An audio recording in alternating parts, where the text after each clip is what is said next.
बिस्मिल्लाहिर्रहमानिर्रहीम। अस्सलामुअलैकुम। मैं हूं डॉक्टर कमर अब्बास। आप देख रहे हैं मेरा YouTube channel doctors veterinary clinic. जो दोस्त मेरे चैनल पे न्यू हैं उनसे रिक्वेस्ट है कि चैनल को सब्सक्राइब करें, लाइक और शेयर करें और बेल आइकन को ज़रूर दबा दें ताकि हर नई आने वाली वीडियो आपको बर वक्त मिल सके।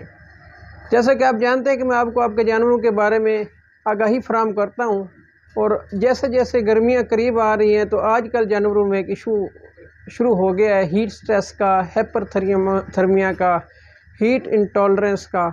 तो आज मैं आपको इस टॉपिक पे अवेयरनेस देने वाला हूँ। आज मैं आपको बताऊँगा कि हीट और हाइपरथर्मिया क्या होता है, इसकी क्या वजूहात हैं, इसके इलामात क्या हैं, इलाज और इसकी प्रिवेंशन क्या है।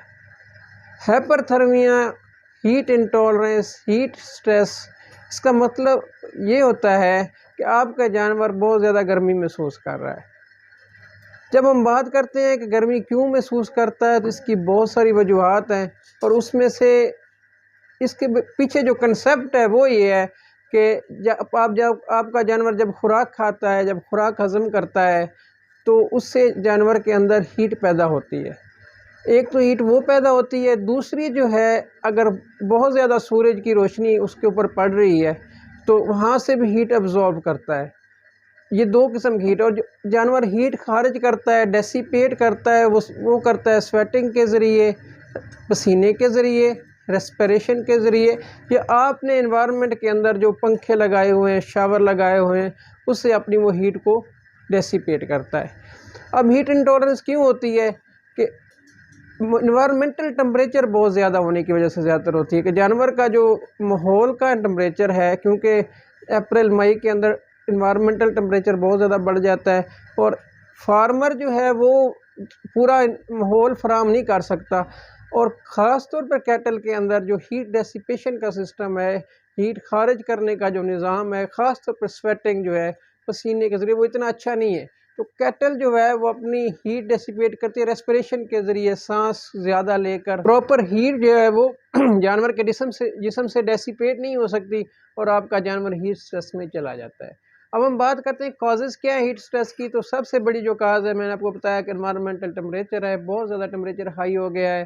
दूसरी वजह है कि जानवर आपका धूप में खड़ा रहा, ख़ास तौर पर हमारे जो छोटे फार्मर्स हैं, इनके जानवर धूप में होते हैं और दोपहर के वक्त ये जानवर को छाँव में करते हैं। तो किसी वजह से जो फार्मर है जानवर को छाँव में बांधना भूल गया और वो काफ़ी देर धूप में खड़ा रहा तो उसको heat intolerance, heat stress case का हो जाएगी।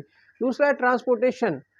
आम तौर पर जो जानवर ट्रांसपोर्ट करते हैं वो इस चीज़ का ख्याल नहीं रखते, 2 घंटे 4 घंटे शदीद गर्मी में ट्रक पे या किसी रिक्शे वगैरह पे वो 2-2 4-4 घंटे ट्रैवल कराते हैं। तो उसकी वजह से जानवर के ऊपर सूरज की जो रोशनी है, हीट जो है बहुत ज़्यादा पड़ती है और जानवर आपका हाइपरथर्मिया या हीट स्ट्रेस में चला जाता है। एक और मतलब बड़े फार्म्स की बात करें तो वहाँ पर जो है जैसे हमारी हाई प्रोड्यूसर एनिमल्स हैं तो वो खुराक बहुत ज़्यादा उनको हम देते हैं, उनकी प्रोडक्शन बहुत ज़्यादा है, उनके अंदर हीट जनरेशन बहुत ज़्यादा होती है और फार्मर का जो इन्वायरमेंट है वो इस सूटेबल नहीं होता और उसकी वजह से जो है जानवर उनका हीट स्ट्रेस में चला जाता है। इसके अलावा कोई जानवर काफ़ी सारी कोई एक्सरसाइज करके आया, प्रोलॉन्ग मस्कुलर एक्सर्शन है, उसकी वजह से भी जानवर में जो है हीट स्ट्रेस हो सकती है। कोई डिहाइड्रेशन का प्रॉब्लम है, कोई पॉइजनिंग वगैरह हो गई है तो उस वजह से जानवर में hyperthermia, heat stress, heat intolerance syndrome आ सकता है। तो ये हो गई इसकी चंद वजूहात। हीट स्ट्रेस के प्रीडिस्पोजिंग फैक्टर्स की बात करते हैं तो उसमें पहली चीज़ आती है ब्रीड। आपके जो लोकल जानवर हैं जैसे साहिवाल है, चोलिस्तानी है, ये हीट को कम महसूस करते हैं, इनमें हाइपरथर्मिया, हीट स्ट्रेस के केसेस कम होते हैं, जबकि जो ऑस्टिन फ्रीजियन है उसमें हीट स्ट्रेस के जो केसेस हैं बहुत ज़्यादा होते हैं। ब्रीड के बाद दूसरा है जानवर का कलर या बॉडी कोट, जैसा कि बफलो ज़्यादा हीट स्ट्रेस महसूस करती है due to their black colour, और दूसरा बफलो में जो है वो स्वेटिंग ग्लैंड्स नहीं होते तो उस वजह से भी उसमें हाइपरथर्मिया के केसेस ज़्यादा आते हैं। इस तरह कोई गौ है उसका जो कलर है वो ब्लैक है या ब्राउन है तो उसमें ज़्यादा चांसेस हैं हीट स्ट्रेस के। तीसरी बात है उसका बॉडी कंडीशन स्टोर, बहुत ज़्यादा मोटा जानवर और बहुत ज़्यादा कमज़ोर जानवर हीट स्ट्रेस को ज़्यादा महसूस करते हैं। चौथी है बीमारी, कोई भी डिज़ीज़, जैसा कि मुँह खुर है, मुँह खुर इफेक्टेड जानवरों में पेंटिंग होती है और ये जानवर जो है वो भी गर्मी को बहुत ज़्यादा महसूस करता है। पांचवी चीज़ है लैक्टेशन। जो जानवर बहुत ज़्यादा दूध देता है तो बहुत ज़्यादा हम उसको प्रोटीनस डाइट देते हैं तो वो भी हीट को ज़्यादा महसूस करता है। तो ये हैं इसके कुछ स्ट्रेस या हाइपरथर्मिया के साइंस की बात करते हैं तो जनरली हम कहते हैं कि जानवर का टेम्परेचर 105, 106, 108 तक भी चला जाता है।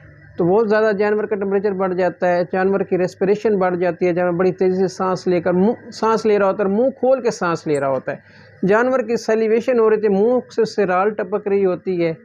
जानवर की म्यूकस मेम्ब्रेन को देखेंगे तो बिल्कुल ही ब्रिक रेड हो चुकी होंगी, रेड बिल्कुल ही म्यूकस मेम्ब्रेन, ख़ास तौर पर जो आइज़ की म्यूकस मेम्ब्रेन है वो बहुत ज़्यादा रेड हो चुकी होंगी। इसके अलावा जब आप देखेंगे, अगर आप आम शेड में जाकर देखते हैं तो शेड में आपको पता चलता है कि आपका जानवर कुछ डिस्टर्ब है, इनिशियल स्टेज में होगा, दूसरे में जानवर बहुत ज़्यादा तेज़ी से सांस ले रहा होगा, मुंह खोल के सांस ले रहा होगा। इसका मकसद ये है, इसका मतलब ये है कि ये आपके जानवर में को सीवियर हीट स्ट्रेस है। जो जानवर हीट स्ट्रेस में होगा वो फीड इनटेक कम करेगा। जब फीड इनटेक कम करेगा तो ऑटोमेटिकली जानवर का जो दूध की प्रोडक्शन है वो बहुत ज़्यादा कम हो जाएगी। जो 15-20 लीटर दे रहा था, आप देखेंगे हीट स्ट्रेस की वजह से वो 5-4 लीटर पे आ जाएगा। तो मिल्क प्रोडक्शन में कमी भी, ये भी एक हाइपरथर्मिया या हीट स्ट्रेस का सैलिवेशन करता है। तो जानवर के अंदर एसिडोसिस या लेमनिस के केसेस बहुत ज़्यादा बढ़ जाते हैं।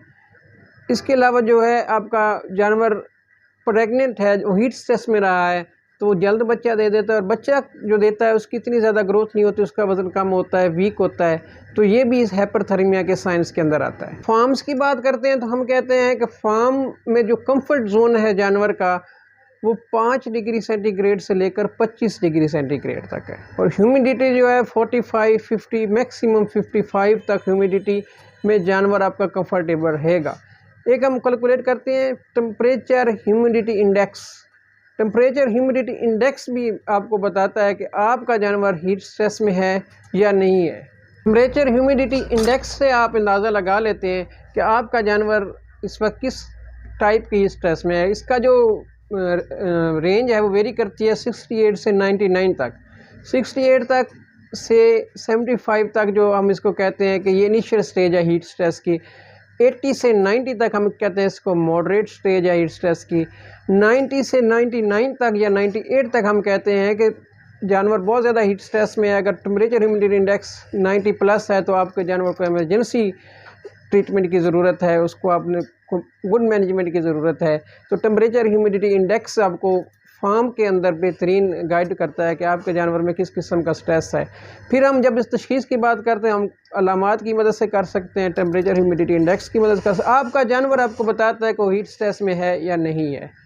अगर आपका जानवर तेज़ी से सांस ले रहा है, डिस्टर्ब है, मिल्क प्रोडक्शन कम हो गई है, सेलिवेशन कर रहा है, तो इसका मकसद है कि आपको इमीडिएट केयर की ज़रूरत है, और आपका जो फ्लॉक है, आपके जो डेयरी है वो शदीद किस्म की हीट स्ट्रेस में है।